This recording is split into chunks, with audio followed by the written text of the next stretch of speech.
Update on the future of Emil Smith Rowe, Joe Willock, and of course Nuno Tavares. What exactly happened? Mikel Arteta just recently opened up in the post-match press conference about the game. So yes, we have some updates for you guys so that you guys can of course get the right news here. So David Ornstein has come up with, he says that Arteta on Smith Rowe's Arsenal future. I'm just giving you a little bit bites, and of course the official and the complete news will be somewhere towards the span of the video while it goes on. So Arteta on Smith Rowe says that he will stay here 100%. Arteta on Willock says Joe is part of our plans, he's our player. Tavares paperwork wasn't ready for today, so should play on Saturday. Thank goodness. Great to see him. I would want to see him play next. Moving on, so according to Ian McGarry, he says that he's actually a football operations and communications consultant at Transfer Podcast, presenter or contributor there. So he says that while other players have been at the Euros with England, the players have been given 3 weeks off, including Ben White. Ben White is actually going to take 12 days off because he's prioritizing what happens next in his career rather than a vacation. And Newcastle have opened talks with Arsenal about the possibility of taking Joe Willock on a loan spell because they don't have the money to sign him permanently as of yet. They've not made a decisive decision, so here's the thing. But that's not actually true. So Luke Edwards, now he actually works for Daily and Sunday Telegraph as Northern football writer. So he says on Joe Willock, same as it was in May. Newcastle want him, are confident the player wants to come and will look to do a deal as soon as Arsenal indicate they're willing to let him leave. As far as I know, that's not happened yet. Willock not in squad to play Hibernian is what he said. He says that thing to stress is he's Bruce's number one target and has been for months as per Martin Hardy.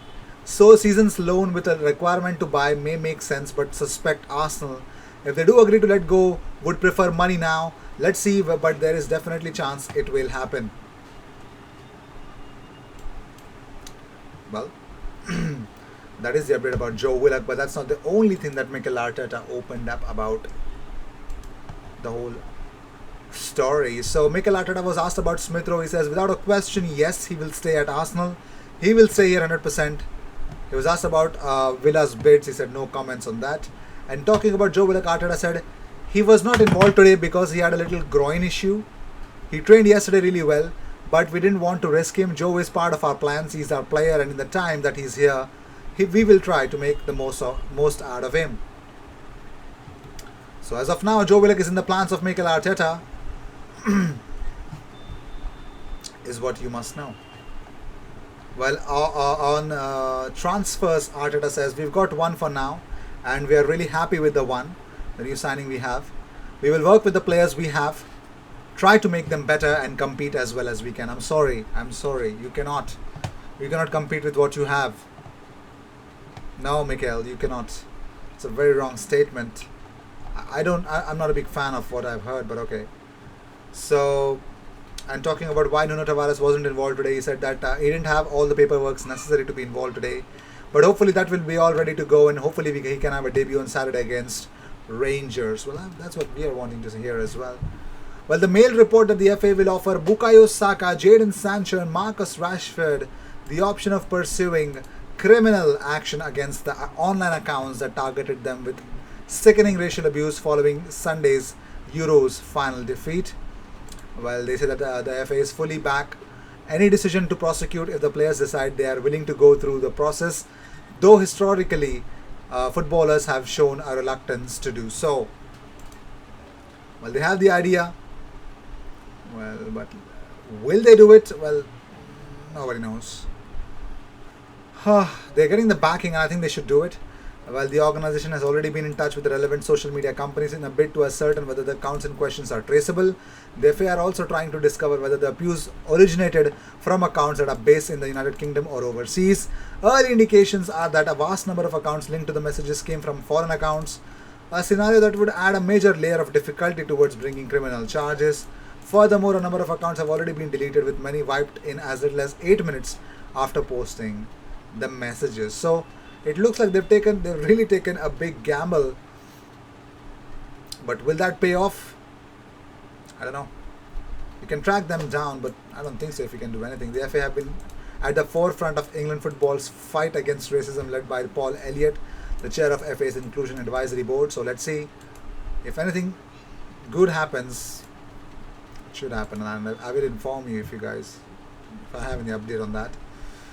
Moving on, so Arteta also opened up about Bukayo. He said Bukayo will be fine. He's such a strong character. He has received a lot of love and support from football world, not only with Arsenal but with the national team and all the England fans, because he doesn't deserve anything like what he has been through. So talking about the defeat, Mikel had this to say. Well, I'm always disappointed when we lose a football match, but it is a first game. We played with many kids and we only had 4 training sessions. We've trained really hard and you could see that the players were a little bit leggy. I felt that. The first touches were really off. Whatever. I think we considered the first goal an accident, and the second goal was clearly offside. We created many chances but we didn't score. That's what preseason is for, to take the things that we haven't done well into a training session and then improve. That's how they work. Okay.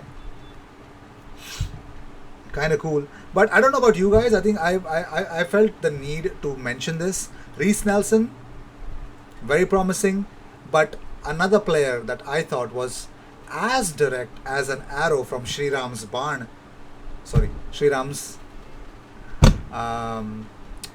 arsenal of barns.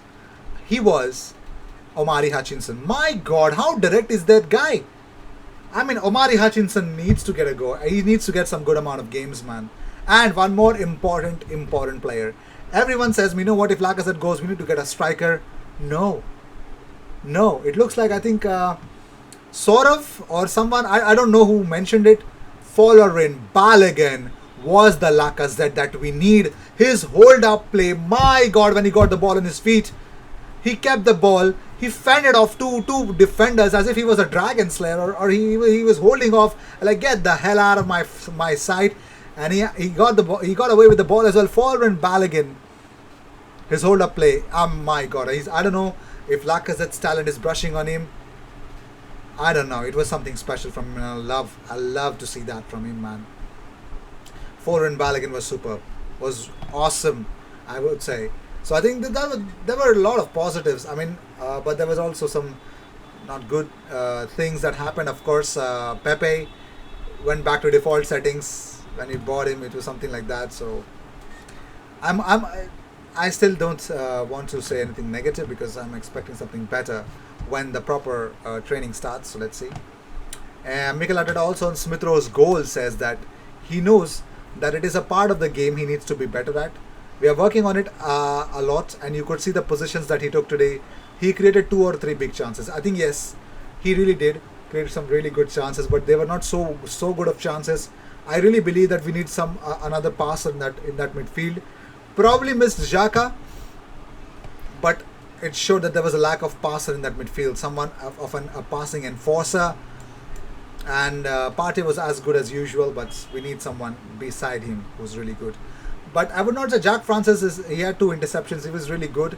The youngsters are really promising apart from Arthur Okonkwo. Karl Hein made some really good saves. Rekik was decent. I mean, Rekik was really decent. I mean, doesn't go off in straightaway tackles, but stays with his man. Anticipation wise, I would say he's decent. That's what I would want to say. So Charles Watts, here's what his views is about the game. He said, Arsenal dominant for the majority of the game. They were decent in the second half.